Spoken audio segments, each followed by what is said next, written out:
Assalamualaikum warahmatullahi wabarakatuh. Bertemu lagi di channel Nanti Malam. Gimana kabarnya teman-teman? Semoga kalian dalam keadaan sehat selalu.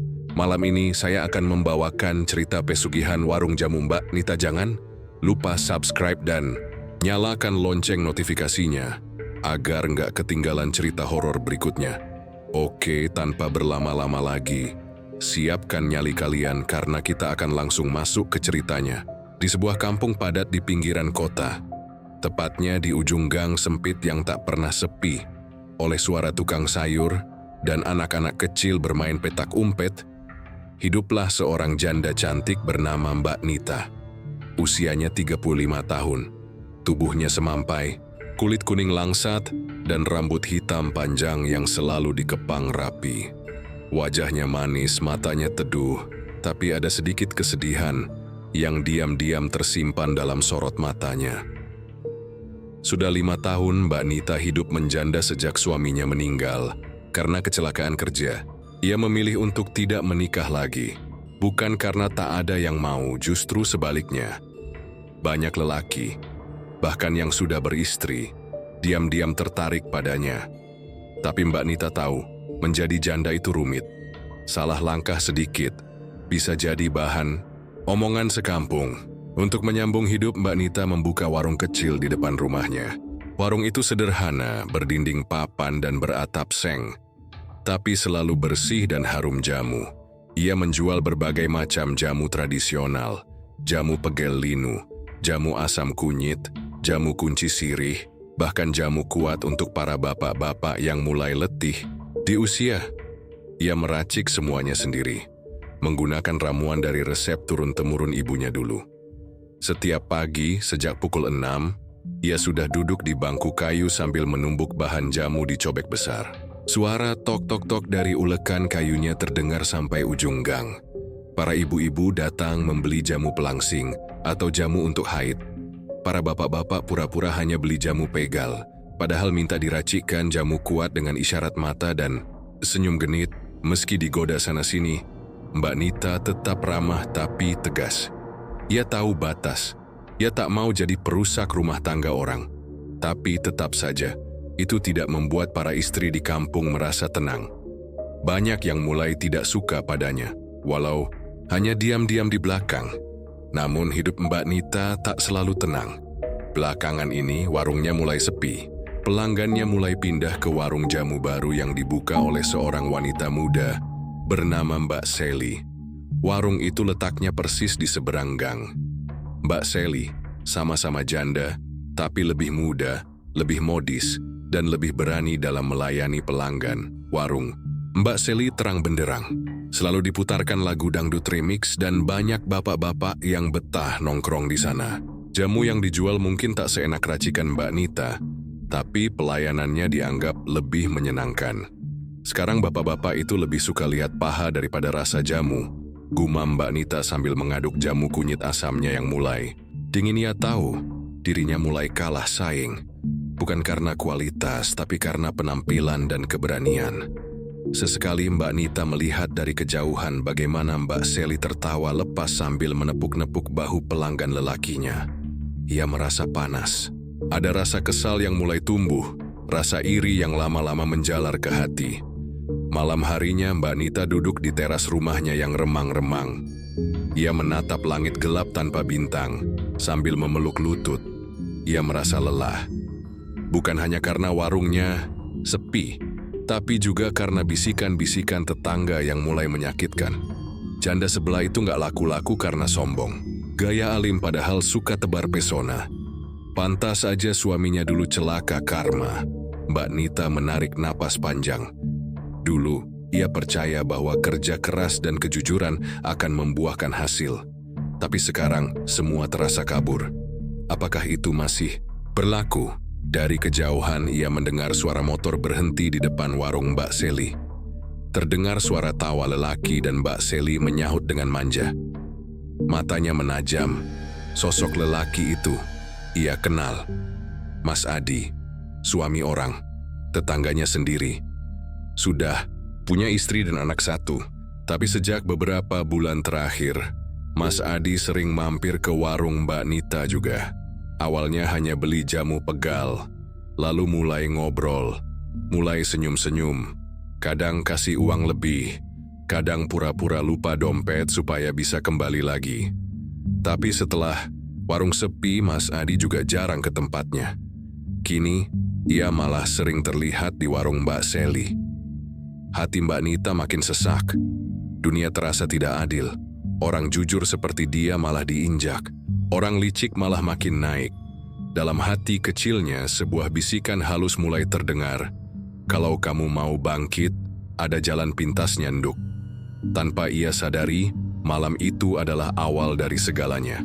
Awal dari jalan yang gelap dan penuh darah. Jalan pesugihan yang akan menuntut harga sangat mahal. Malam itu hujan turun perlahan, menetes di atas genteng rumah Mbak Nita dengan irama lembut yang seharusnya menenangkan. Tapi tidak malam ini. Tidak untuk Mbak Nita yang duduk diam di depan tungku dapur, menatap bara arang yang sudah hampir padam. Matanya kosong, pikirannya kusut.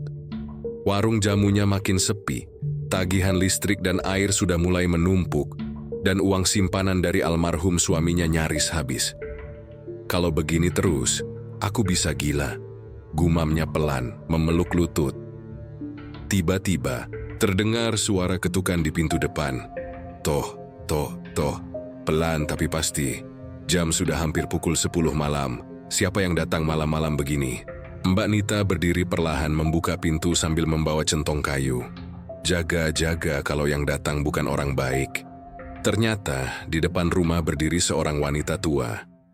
Tubuhnya bungkuk, wajahnya keriput, pakaiannya lusuh.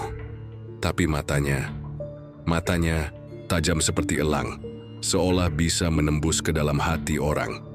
Nita sapa wanita tua itu pelan, suaranya serak tapi jelas. Kowe ora perlu wedi, aku mung pengin nulungi.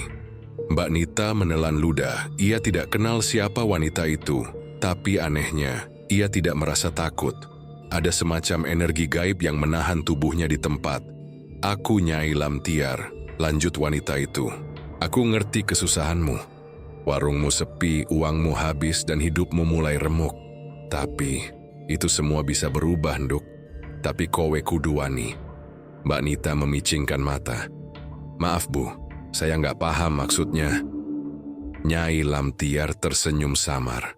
Ia melangkah masuk tanpa diundang. Lalu duduk di bangku kayu dekat tungku. Tangannya merogoh kantongnya dan mengeluarkan segenggam daun-daunan kering dan sebuah batu hitam kecil. Ini bukan sembarang batu, Nduk. Ini batu pemanggil berkah. Tapi bukan berkah biasa. Ini pesugihan dagang. Buat orang seperti kamu yang sudah berusaha tapi dunia terus menindas. Batu ini akan membantumu.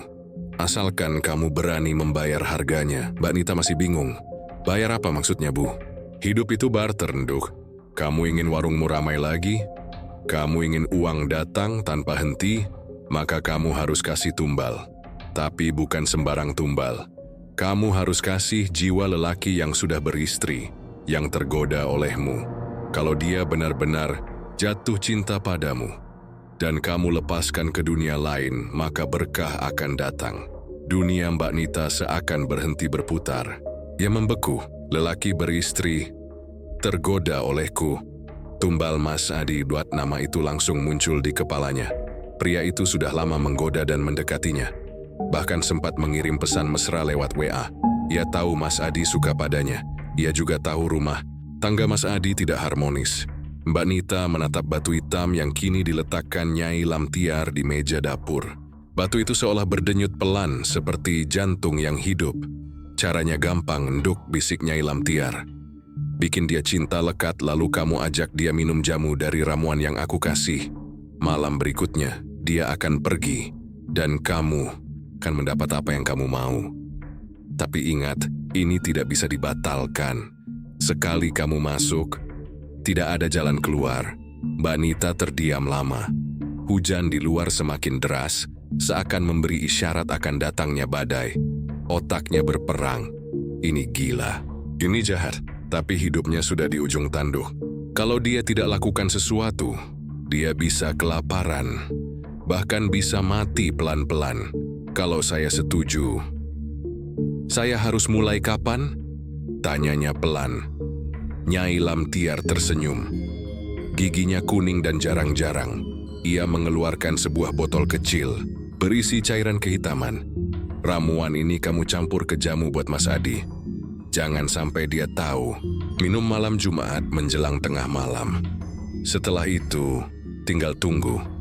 Kamu akan lihat perubahannya dalam 3 hari. Sebelum Mbak Nita sempat bertanya lagi, Nyai Lamtiar sudah berdiri. Ia melangkah ke pintu, lalu berhenti sejenak. Ingat, Nduk, setiap berkah datang dengan bayangan. Kalau kamu siap dengan bayangannya, maka jalan ini milikmu. Lalu wanita tua itu menghilang di balik tirai hujan malam. Mbak Nita berdiri kaku di tempat. Tangannya gemetar memegang botol kecil berisi ramuan hitam. Batu di atas meja seperti berdetak. Suara detak jantungnya sendiri terdengar menggema di telinga. Ia tahu, malam ini ia telah membuka pintu ke dunia yang tidak akan pernah bisa ia tutup lagi. Hari-hari berikutnya, warung jamu Mbak Nita kembali ramai. Bukan karena keajaiban tiba-tiba, tapi karena senyumnya yang mulai berubah. Ada sesuatu dalam dirinya yang tak sama lagi. Ia lebih lembut, lebih ramah, lebih menggoda. Pelanggannya mulai berdatangan lagi, terutama para lelaki. Bahkan ada yang sampai antre pagi-pagi hanya untuk menyeruput jamu dari tangan si janda cantik. Namun dari semua lelaki itu, hanya satu yang terus jadi target pikirannya, Mas Adi. Mas Adi adalah tetangga, dekat, usianya 40-an. Wajahnya biasa saja, tapi cara bicaranya halus dan penuh perhatian. Ia bekerja sebagai sopir truk antar kota, sering pulang larut malam. Istrinya bekerja di laundry dan jarang di rumah. Rumah tangga mereka sering terdengar ribut di malam hari. Dan beberapa kali Mbak Nita bahkan melihat Mas Adi duduk termenung sendirian di teras, merokok sambil menatap kosong ke langit. Suatu sore, ketika warung mulai sepi dan matahari hampir tenggelam, Mas Adi datang dengan jaket kulit, coklat dan senyum lesu. "Halo Mbak Nita, masih ada jamu pegel linu nggak?" Sapanya, suaranya serak seperti biasanya. Mbak Nita tersenyum manis. Kali ini, senyumnya bukan sekadar basa-basi. Ia menyambut Mas Adi dengan tatapan hangat dan senyuman yang agak lebih lama dari biasanya. "Ada Mas, tapi aku racik yang spesial ya, buat Mas Adi yang udah capek kerja keras." Mas Adi tersipu. Ia duduk di bangku kayu dekat tungku seperti biasa. Tapi kali ini, ada aroma bunga melati samar-samar di udara. Mbak Nita memakai baju kebaya tipis dengan kain jarik, rambutnya dikonde, rapih, dan ada sesuatu dalam gerak tubuhnya yang membuat siapapun akan sulit berkedip. Ia mulai meracik jamu. Sambil menumbuk bahan-bahan, ia sesekali melirik Mas Adi. Suasana terasa lengang. Bahkan suara motor dari gang pun lenyap entah kemana, seolah waktu berhenti. Saat jamu hampir selesai, Mbak Nita menyelinapkan cairan hitam dari botol kecil ke dalamnya. Ramuan dari Nyai Lamtiar. Sedikit saja, tak terlihat, tak berbau. Tapi cukup untuk mengikat satu jiwa. "Ini jamu spesial malam Jumat, Mas," ucapnya sambil menyodorkan gelas kayu. Biar badan Mas Adi makin kuat, dan hati Mas Adi lebih tenang. Mas Adi tertawa kecil. "Kok tahu aku galau?" Kelihatan dari matanya. Lelaki yang matanya capek biasanya hatinya kosong. Mas Adi terdiam. Ia menatap Mbak Nita dalam-dalam. Lalu, perlahan menyeruput jamu itu sampai habis. Malam itu, entah bagaimana, mereka tidak langsung berpisah. Obrolan mengalir. Mulai dari cuaca, pekerjaan, sampai keluh kesah rumah tangga. Bahkan ketika jam menunjukkan pukul 9, Mas Adi masih duduk di warung Mbak Nita, tertawa pelan, sesekali menatap mata si janda cantik dengan cara yang berbeda. Turari sing sebelum nih. Lalu dengan pelan tapi pasti, Mas Adi berkata, "Kalau aku bukan suami orang, mungkin aku sudah nembak kamu dari dulu, Mbak." Mbak Nita tersenyum, tapi dalam hatinya bergetar. Bukan karena cinta, tapi karena dosa yang baru saja dia lakukan. "Mas Adi," bisiknya lembut. "Kadang kita nggak bisa milih siapa yang datang. ke hati kita. Malam itu Mas Adi pulang lebih larut dari biasanya. Ia berjalan dengan langkah pelan, seolah enggan pergi. Tapi tubuhnya terasa lemas. Ada panas aneh di tengkuknya. Ia tak tahu bahwa di dalam dirinya, roh gaib dari dunia pesugihan sudah mulai bekerja. 3 hari kemudian, kabar buruk mengguncang kampung. Mas Adi ditemukan meninggal di dalam kamarnya. Tubuhnya terbujur kaku dengan mata terbuka lebar. Tidak ada tanda-tanda kekerasan, tidak ada luka. Tapi ekspresi wajahnya menunjukkan ketakutan yang amat sangat. Seolah ia melihat sesuatu yang mengerikan. Sesaat sebelum ajal menjemput, istrinya histeris. Tetangga berbisik-bisik. Tapi tak ada yang mencurigai Mbak Nita. Ia hanya datang melayat seperti biasa, mengenakan kerudung hitam dan membawa bunga. Ia menangis, atau setidaknya pura-pura menangis. Tapi di balik kerudung itu, matanya tidak sembab. Justru senyumnya nyaris tak tertahan. Malamnya saat kembali ke rumah, ia membuka warung jamunya. Tiba-tiba, langit seperti terbuka. Angin berhembus, dingin, dan batu hitam di atas meja dapur berdenyut merah. Tak lama kemudian pembeli datang satu persatu. Tak hanya banyak, tapi juga loyal. Bahkan ada yang memborong botol demi botol tanpa menawar. Uang datang seperti air. Dalam waktu seminggu, Mbak Nita mengganti seng warungnya dengan atap genteng baru. Ia pasang lampu terang, speaker kecil untuk memutar lagu Jawa klasik, dan bahkan membeli kulkas kecil untuk menyimpan jamu dingin. Tetangga yang dulu sinis mulai mengangguk ramah. Ibu-ibu yang dulu bergosip mulai datang membeli jamu. Dunia terasa berubah. Tapi Mbak Nita tahu, ini baru permulaan, dan Nyai Lamtiar benar. Begitu, pintu gelap dibuka, tidak ada jalan kembali. Sebab satu tumbal tidak akan pernah cukup. Pagi itu aroma kencur dan jahe memenuhi udara di warung jamu Mbak Nita. Warung kecilnya yang dulu reot, kini terlihat bersih dan rapi. Dindingnya dicat ulang, meja kayunya diganti baru, bahkan ada kipas angin kecil tergantung di langit-langit. Seolah-olah warung itu tak pernah mengalami masa suram. Para pelanggan berdatangan silih berganti, dari tukang bangunan sampai bapak-bapak berjas. Semua ingin satu hal, jamu racikan Mbak Nita. Namun di balik senyum manisnya, Mbak Nita menyimpan rahasia yang semakin berat. Sejak Mas Adi meninggal 3 minggu lalu, warungnya memang mendadak ramai, dan uang tak lagi jadi masalah. Tapi tiap malam, ia tak bisa tidur nyenyak. Ada suara-suara aneh berbisik di telinga. Kadang seperti suara wanita menangis. Kadang terdengar lolongan anjing, padahal tak ada satupun anjing di kampungnya. Dan yang paling membuatnya takut, sosok Nyai Lamtiar selalu muncul di mimpinya. Duduk di ayunan tua, tertawa dengan gigi jarang-jarangnya sambil berkata, "Nduk, tumbalmu baru 1, tapi kekayaan butuh lebih banyak darah." Mbak Nita mencoba mengabaikannya.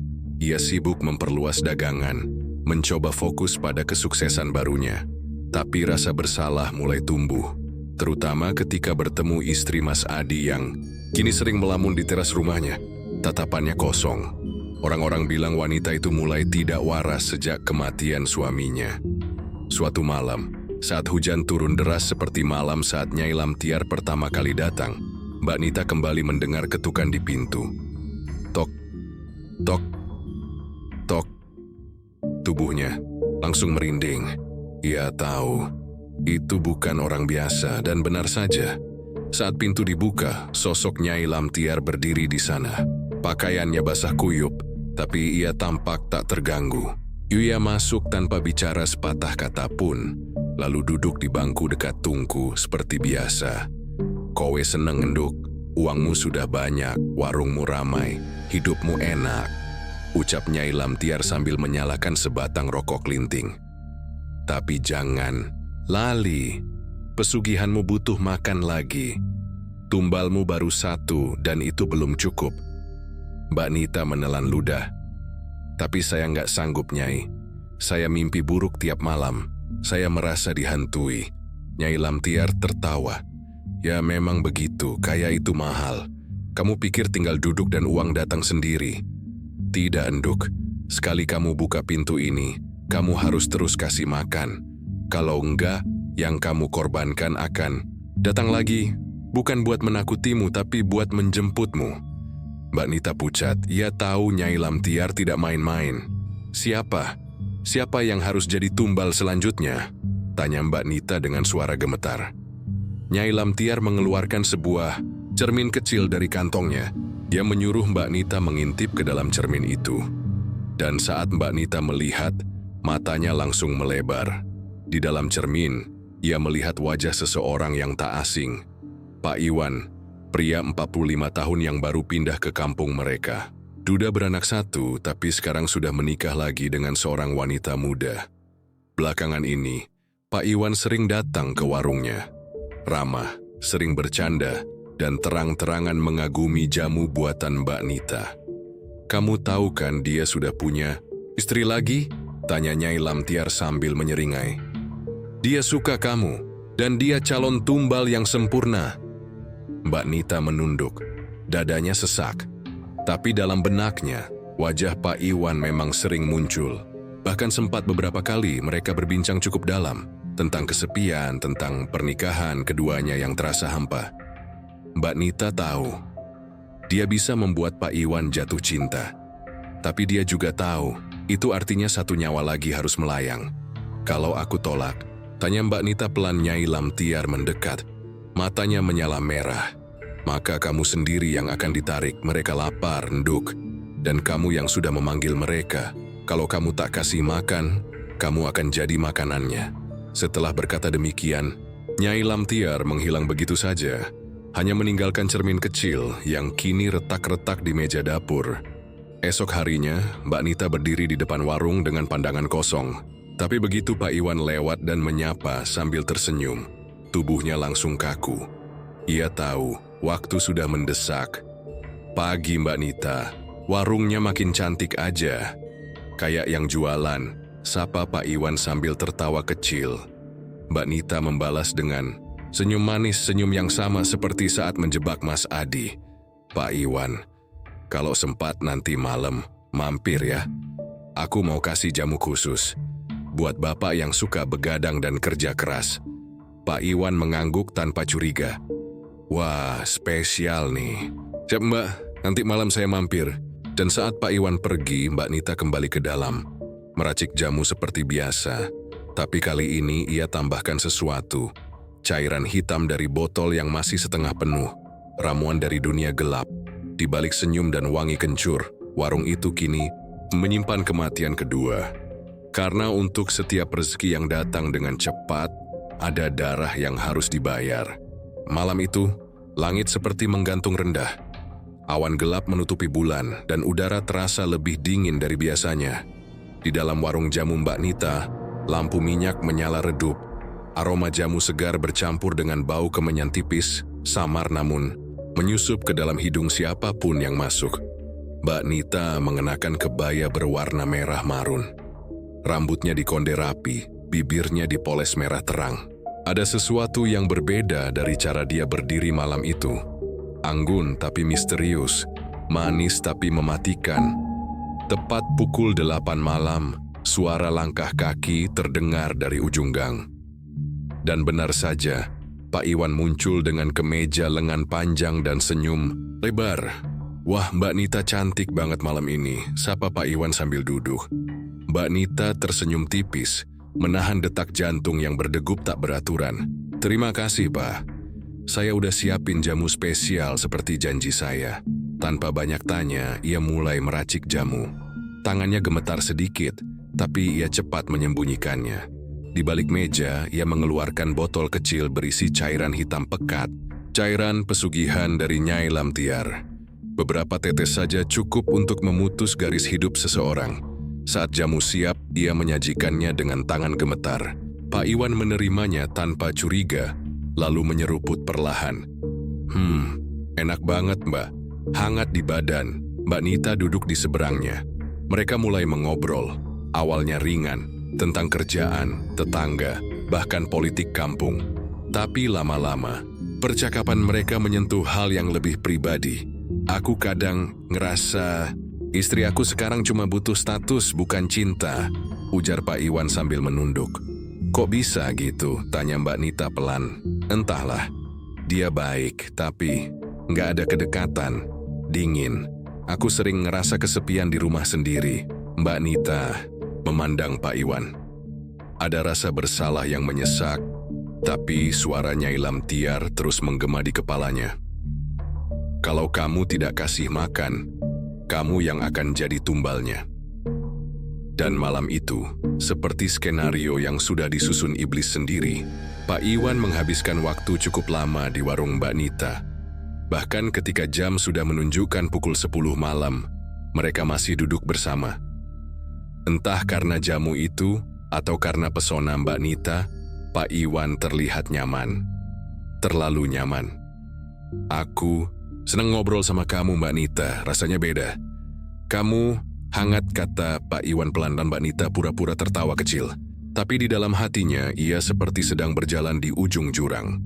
3 hari setelah malam itu, kampung kembali diguncang kabar duka. Pak Iwan ditemukan tak bernyawa di dalam mobilnya yang terparkir di tepi jalan. Jantungnya berhenti mendadak. Tak ada luka, tak ada tanda kekerasan.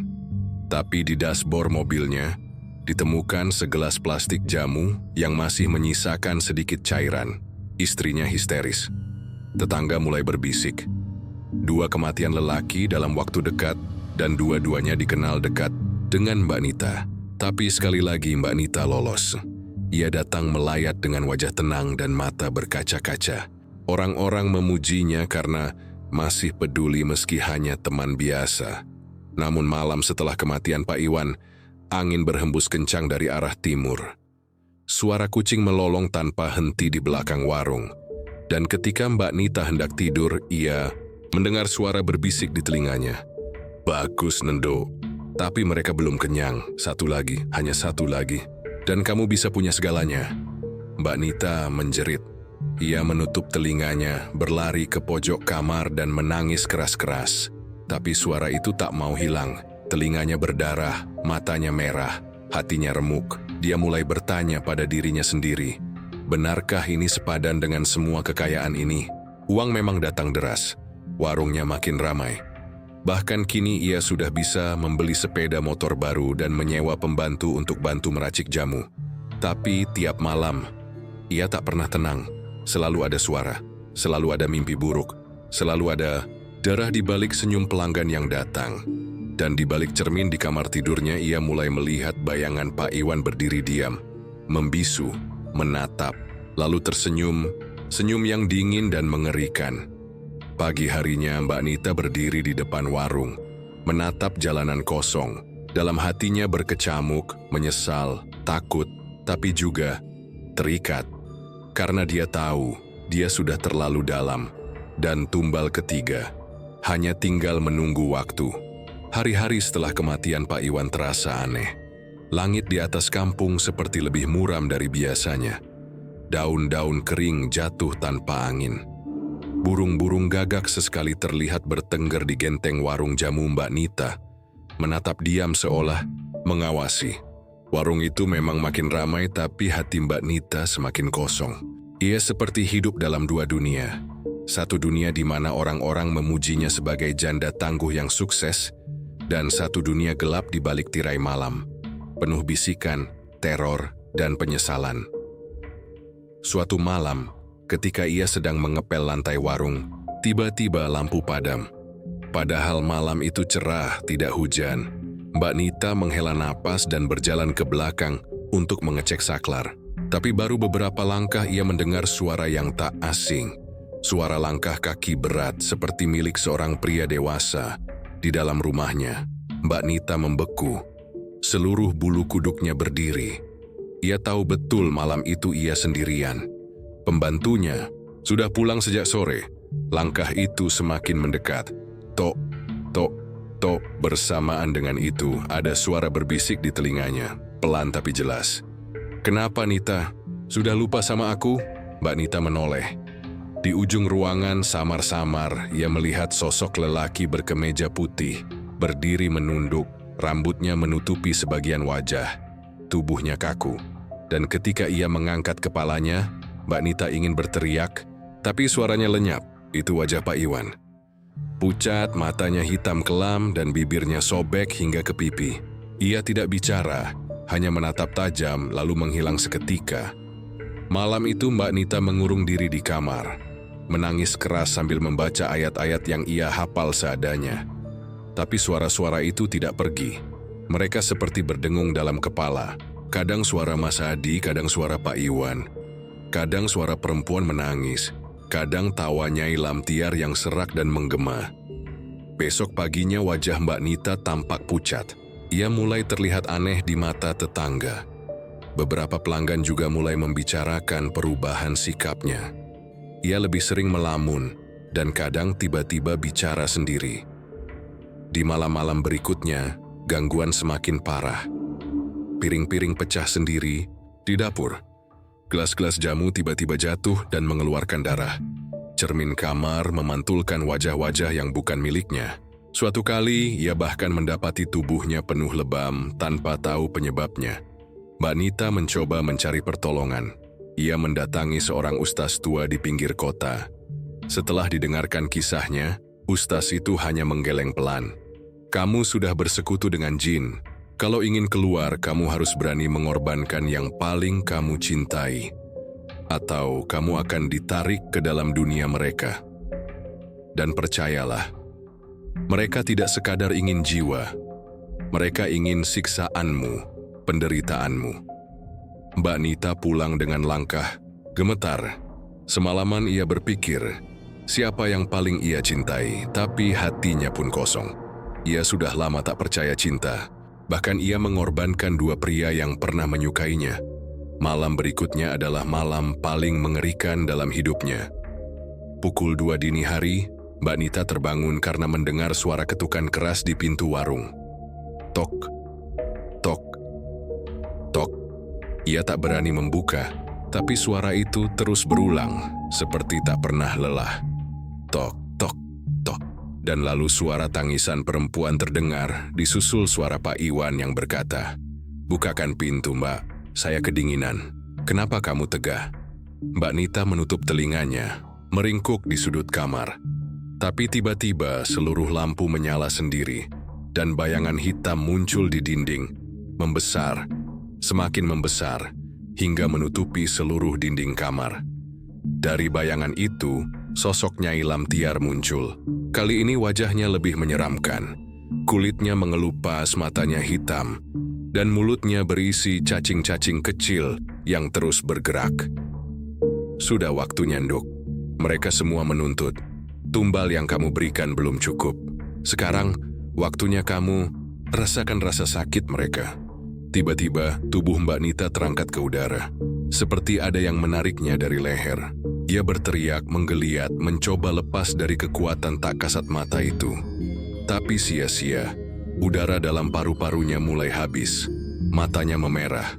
Dan saat hampir tak sadarkan diri, tiba-tiba semua berhenti.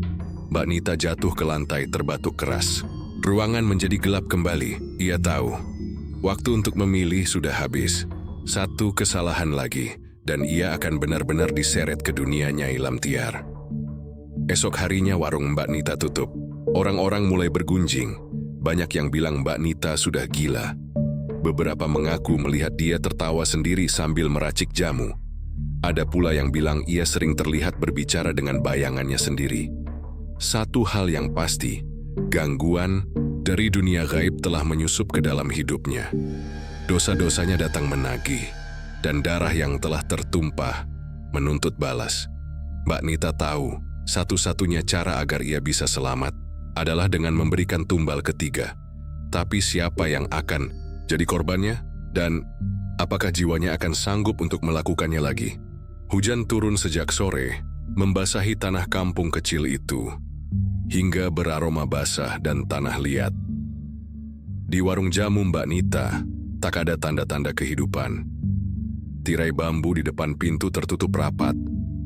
Orang-orang yang lewat hanya bisa memandangi warung, itu dengan rasa penasaran yang bercampur takut. Sudah seminggu Mbak Nita tidak membuka warung. Tidak ada suara canda tawa pelanggan.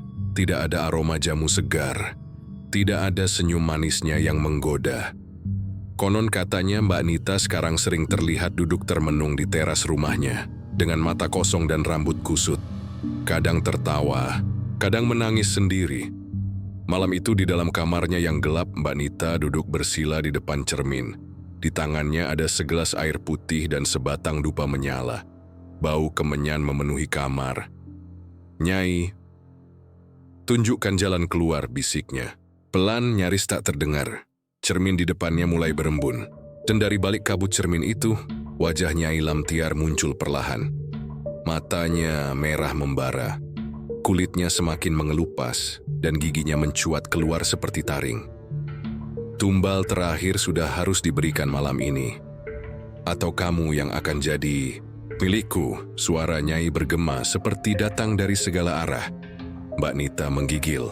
Ya sudah tak bisa lari. Ia tahu, malam ini adalah malam penentuan. Jika ia tak menyerahkan satu jiwa lagi, maka jiwanya sendiri akan direnggut masuk ke dalam dunia gaib yang kelam dan penuh siksaan. Tapi siapa? Ia tak punya siapa-siapa. Ia hidup sendiri. Tak ada keluarga. Tak ada saudara. Tapi tiba-tiba pikirannya tertuju pada satu orang, satu pria yang akhir-akhir ini sering datang membantunya meracik jamu, pria muda polos lugu, dan sangat menghormatinya. Yoga, pria 26 tahun itu, selalu datang membawa senyum. Ia tak tahu apa-apa. Ia hanya ingin belajar meracik jamu agar kelak bisa buka usaha sendiri. Dan Mbak Nita sempat merasa hangat tiap kali Yoga datang. Tapi malam ini, rasa itu berubah menjadi dilema. Apakah aku harus mengorbankannya juga? Bisiknya dengan mata berkaca. Namun suara Nyai Lamtiar muncul lagi, kali ini lebih kasar. "Kalau kamu tidak mau, maka kamu yang akan jadi santapanku malam ini. Darahmu akan kubuat jadi jamu abadi." Mbak Nita bangkit. Dengan tubuh gemetar, ia menelepon Yoga. "Halo, Yoga, bisa ke rumah Mbak sekarang? Mbak butuh bantuan buat racikan baru." Dan seperti yang diduga, tak butuh waktu lama Yoga datang. Dengan senyum cerah meski malam itu hujan masih turun deras. "Wah, jam segini masih eksperimen, Mbak," katanya sambil menyalakan lampu dapur. Mbak Nita tersenyum hambar. "Iya, jamu kuat yang baru, tapi butuh bahan khusus." Mereka mulai meracik jamu. Mbak Nita mengambil botol berisi cairan hitam pemberian Nyai Lamtiar, lalu diam-diam meneteskan ke dalam salah satu gelas. Tapi saat hendak memberikan gelas itu ke Yoga, tangannya gemetar hebat. Ia melihat bayangan Mas Adi dan Pak Iwan berdiri di sudut dapur. Wajah mereka penuh luka, mata mereka menatap tajam ke arahnya. Tak ada kata-kata, hanya pandangan yang menyayat hati. Mbak Nita mulai menangis. Yoga menatapnya bingung. Mbak, kenapa?" Mbak Nita menggeleng keras, lalu merebut gelas itu dari tangan Yoga dan melemparkannya ke lantai. Gelas pecah, cairan hitam menyebar. "Pergi Yoga, sekarang juga jangan pernah datang lagi ke sini," teriaknya keras. Yoga kaget, tapi melihat wajah Mbak Nita yang penuh ketakutan dan tangisan, ia menurut. Ia pergi tanpa tanya, meninggalkan Mbak Nita sendirian di warung yang dingin dan gelap. Dan malam itu, sesuatu terjadi. Tepat pukul 2 dini hari badai datang. Angin menerjang pintu dan jendela. Kain gorden terangkat-angkat seperti ditiup ribuan. Tangan tak kasat mata, bau busuk menyebar di seluruh rumah. Lampu berkedip, lalu padam total. Di tengah kegelapan, suara-suara mulai berdatangan. Tangisan, jeritan, tertawa, rintihan, semua bergabung dalam simfoni kematian.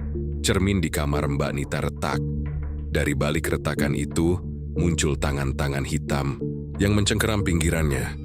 Nyai Lamtiar keluar dari cermin, kali ini dengan tubuh utuh. Lidahnya menjulur panjang, matanya memancarkan api. "Kamu gagal, Nduk.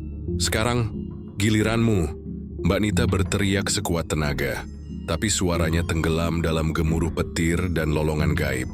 Tangan Nyai mencengkeram tubuhnya, menariknya perlahan. Kuku-kuku panjang mencabik kulitnya. Mbak Nita meronta, tapi sia-sia. Darah menetes di lantai, mengalir ke sudut ruangan dan membentuk tulisan, "Tumbal harus lengkap." Pagi harinya, warga geger. Warung Mbak Nita terbuka lebar, tapi sepi. Di dalamnya, mereka menemukan lantai dapur yang penuh bercak darah dan pecahan kaca. Tak ada jejak Mbak Nita, hanya cermin retak dan aroma kemenyan yang masih menyengat. Orang-orang mulai bicara. Katanya Mbak Nita diculik jin.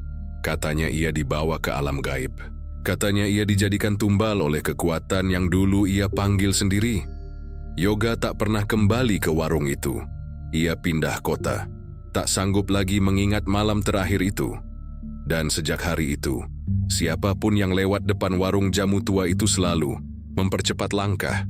Karena konon, jika malam-malam tertentu hujan turun dan petir menyambar, dari dalam warung akan terdengar suara perempuan tertawa kecil, lalu berbisik, "Jangan tergoda kekayaan, jika harus dibayar dengan nyawa." 10 tahun telah berlalu sejak hilangnya Mbak Nita. Warung jamunya kini tinggal bangunan reyot penuh debu dan lumut. Atapnya sebagian runtuh, papan-papan kayunya lapuk dimakan usia, dan kaca jendela pecah tak bersisa. Tapi, meskipun sudah bertahun-tahun kosong, tak ada satupun warga yang berani menyentuhnya, bahkan untuk sekadar mengambil kayu bekas. Mitos yang mengelilingi warung itu terlalu menyeramkan. Orang-orang bilang, suara perempuan tertawa masih terdengar dari dalam warung. Itu pada malam Jumat Kliwon. Ada juga yang mengaku melihat sosok wanita berambut panjang berdiri di balik jendela, sambil membawa botol jamu, matanya kosong, dan tubuhnya berlumur darah. Warung itu sudah jadi tempat terlarang. Bahkan anak-anak dilarang main di sekitar sana. Orang tua akan langsung memarahi jika anaknya nekat mendekat. Warung itu sudah dianggap tempat angker, warisan kutukan dari masa lalu yang tak boleh diusik. Namun, ketenangan itu terusik ketika sekelompok mahasiswa dari Jakarta datang ke desa. Itu untuk penelitian tugas akhir. Mereka terdiri dari 4 orang. Dini, Reza, Tio, dan Lala. Mereka sedang menyusun skripsi tentang budaya jamu tradisional dan mendengar dari warga kota tentang kisah warung jamu legendaris yang dulunya ramai namun kini ditinggalkan karena kisah mistis. Ini bakal jadi bahan riset yang luar biasa, kata Dini bersemangat sambil menunjuk bangunan reyot itu. Warga sudah memperingatkan mereka, terutama Pak Lurah. "Anak-anak, saya minta jangan masuk ke warung itu. Bukan cuma soal bangunan rapuh, tapi ada sesuatu yang tidak bisa dijelaskan secara logika." Tapi seperti kebanyakan anak muda, mereka menganggap itu cuma mitos. Dan malam itu, mereka nekat masuk ke dalam warung. Dengan senter di tangan dan kamera di leher, mereka membuka pintu depan yang berderit panjang. Suara gesekan kayu yang seakan menjerit menyambut langkah pertama mereka. "Aku merinding, Din," bisik Lala sambil menggenggam tangan Tio. Interior warung itu dipenuhi sarang, laba-laba dan debu. Tapi anehnya, di bagian dapur, ada sebuah meja yang masih terlihat bersih. Di atasnya ada botol jamu yang seolah baru disusun. Warnanya masih cerah tak berdebu seolah baru dibuat. "Masa ada jamu baru? Siapa yang naruh?" tanya Reza heran. Tiba-tiba Dini mendekati botol itu dan membuka tutupnya. "Jangan dicium, Din," teriak Tio, tapi sudah terlambat. Aroma jamu itu menyeruak tajam dan anehnya, seperti ada bau darah. Seketika, suasana menjadi sunyi. Suara jangkrik pun menghilang. Lampu senter mereka mulai berkedip, lalu mati satu persatu. Gelap. "Din? Reza? Lala?" Suara Tio gemetar. Lalu dari kegelapan, terdengar suara perempuan, lembut merayu. Namun di ujungnya menyeramkan. "Mau jamu kuat, Le? Gratis, cuman perlu 1 tumbal." Cahaya senter Dini menyala kembali sesaat. Dan di ujung dapur berdiri sosok wanita memakai kebaya lusuh, rambut panjang terurai, wajahnya cantik tapi pucat. Tangannya membawa botol, jamu merah pekat. Di belakangnya berdiri bayangan-bayangan samar seperti sosok pria yang wajahnya hancur. Itu Mas Adi dan Pak Iwan. "Lari!" Reza berteriak. Mereka semua berlari keluar dengan napas tercekat. Begitu keluar dari warung, hujan langsung turun deras. padahal sebelumnya langit cerah. Mereka berlari ke rumah Pak Lurah, gemetar dan ketakutan. Setelah mendengar cerita mereka, Pak Lurah hanya menggeleng. Kalian sudah membangunkan sesuatu yang seharusnya tetap tidur. Keesokan harinya, warga desa geger. Warung jamu itu terbakar. Tapi yang aneh, tidak ada petir, tidak ada listrik, dan tidak ada api sebelumnya. Api hanya melahap bagian dapur. Doi anehnya lagi, dari sisa-sisa kayu yang terbakar, warga menemukan sesuatu yang membuat bulu kuduk berdiri. Sebuah cermin besar yang utuh, dan dari permukaannya muncul bekas tangan mencakar dari dalam. Sejak hari itu, warung jamu itu benar-benar ditutup dan dipagari dengan kawat berduri. Bahkan tanahnya diberi sesajen rutin agar tidak kembali memakan korban. Dini dan kawan-kawan kembali ke Jakarta tanpa hasil riset. Tapi yang lebih parah, Reza tak pernah bisa tidur nyenyak lagi. Setiap malam ia bermimpi didatangi perempuan berkebaya yang menawarkan jamu sambil berkata, "Cuma satu tumbal lagi. Lalu kamu akan kaya, kuat, dan abadi." Kadang saat bangun tidur, ia menemukan botol jamu merah di meja kamarnya. Kosong. Dan sejak itu ia mulai berubah. Lebih pendiam, lebih gelap, dan matanya seperti kehilangan cahaya. Seolah satu bagian dari dirinya telah dijual untuk sesuatu yang tak kasat mata. Warung jamu Mbak Nita mungkin sudah tidak berdiri lagi, tapi kutukannya masih hidup, mengendap-endap mencari korban baru, menunggu jiwa-jiwa yang serakah dan haus kekuatan. Setelah kejadian warung jamu terbakar, suasana di desa kecil itu terasa berbeda. Penduduk desa mulai lebih hati-hati dalam menjalani hidupnya. Mereka tak lagi membicarakan Mbak Nita secara terbuka, dan banyak yang menghindari jalanan dekat bekas warung itu. Namun meski warung itu sudah tak ada, bayang-bayang kutukan pesugihan Mbak Nita masih menghantui beberapa orang. Yang paling parah adalah Reza, salah satu mahasiswa yang dulu ikut menyelidiki misteri warung jamu terlarang itu. Reza, yang dulu ceria dan mudah berteman, kini berubah menjadi sosok yang tertutup dan gelisah. Malam-malamnya dihantui mimpi buruk.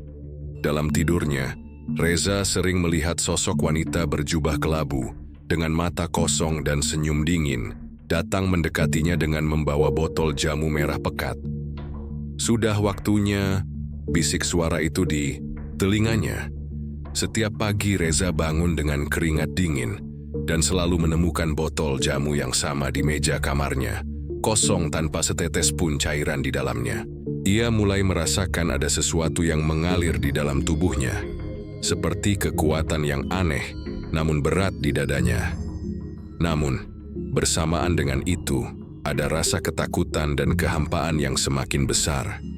Reza berusaha meminta bantuan, tetapi teman-temannya menghindar. Mereka takut ikut terkena pengaruh kutukan. Bahkan Dini, yang dulu selalu menjadi teman baiknya, kini jarang menghubunginya. Ia merasa ada jarak yang tak bisa dijelaskan. Suatu malam, Reza merasa dorongan kuat untuk kembali ke desa, ke tempat bekas warung jamu itu. Ia merasa ada sesuatu yang harus ia selesaikan sendiri, sesuatu yang belum selesai. Begitu tiba di desa, suasana berbeda sekali. Warga menyambutnya dengan tatapan waspada. Pak Lurah datang menyambut dengan wajah serius. "Kamu tidak seharusnya datang lagi, nah," ujar Pak Lurah dengan suara berat. "Kutukan itu bukan main-main, kamu harus berhati-hati." "Tapi aku harus tahu apa yang sebenarnya terjadi," jawab Reza penuh tekad. Pak Lurah pun menceritakan lebih dalam tentang Mbak Nita dan pesugihan yang dilakoninya. Bagaimana wanita itu awalnya berjualan jamu dengan jujur, tapi demi mengalahkan pesaing, Mbak Nita memilih jalan gelap, membuat perjanjian dengan Nyai Lamtiar, makhluk gaib yang haus tumbal dan jiwa manusia. Mas Adi adalah tumbal pertama, dan Mas Iwan yang menjadi korban berikutnya. Kini kutukan itu terus mencari jiwa baru yang akan menggantikannya. Reza tersentak. Ia sadar ia tidak hanya menjadi korban kebetulan, tapi target berikutnya. Dalam hatinya, Reza bertekad untuk mematahkan rantai kutukan itu. Ia harus mencari cara agar kutukan pesugihan tidak merenggut nyawanya juga. Keesokan harinya, Reza menemui seorang dukun tua yang dikenal sebagai orang sakti di desa itu. Dukun itu bernama Mbah Marsono, seorang pria tua yang sudah banyak membantu warga dalam urusan gaib. Kalau kamu ingin bebas dari kutukan itu, kamu harus berani menghadapi Nyai Lamtiar secara langsung, kata Mbah Marsono sambil menatap mata Reza tajam. Bagaimana caranya? Tanya Reza dengan suara gemetar. Mbah Marsono mengambil sebuah keris pusaka dari balik bajunya. Keris ini bisa menangkal roh jahat, tapi kamu harus siap dengan resikonya. Perjalananmu tidak akan mudah. Reza mengangguk. Ia tahu ini pilihan terakhir. Malam itu, dengan keris di tangan, Reza kembali ke lokasi bekas warung jamu. Hanya cahaya bulan yang temaram menyinari tanah basah yang dulu penuh kehidupan. Ia membakar dupa dan memanggil roh Nyai Lamtiar.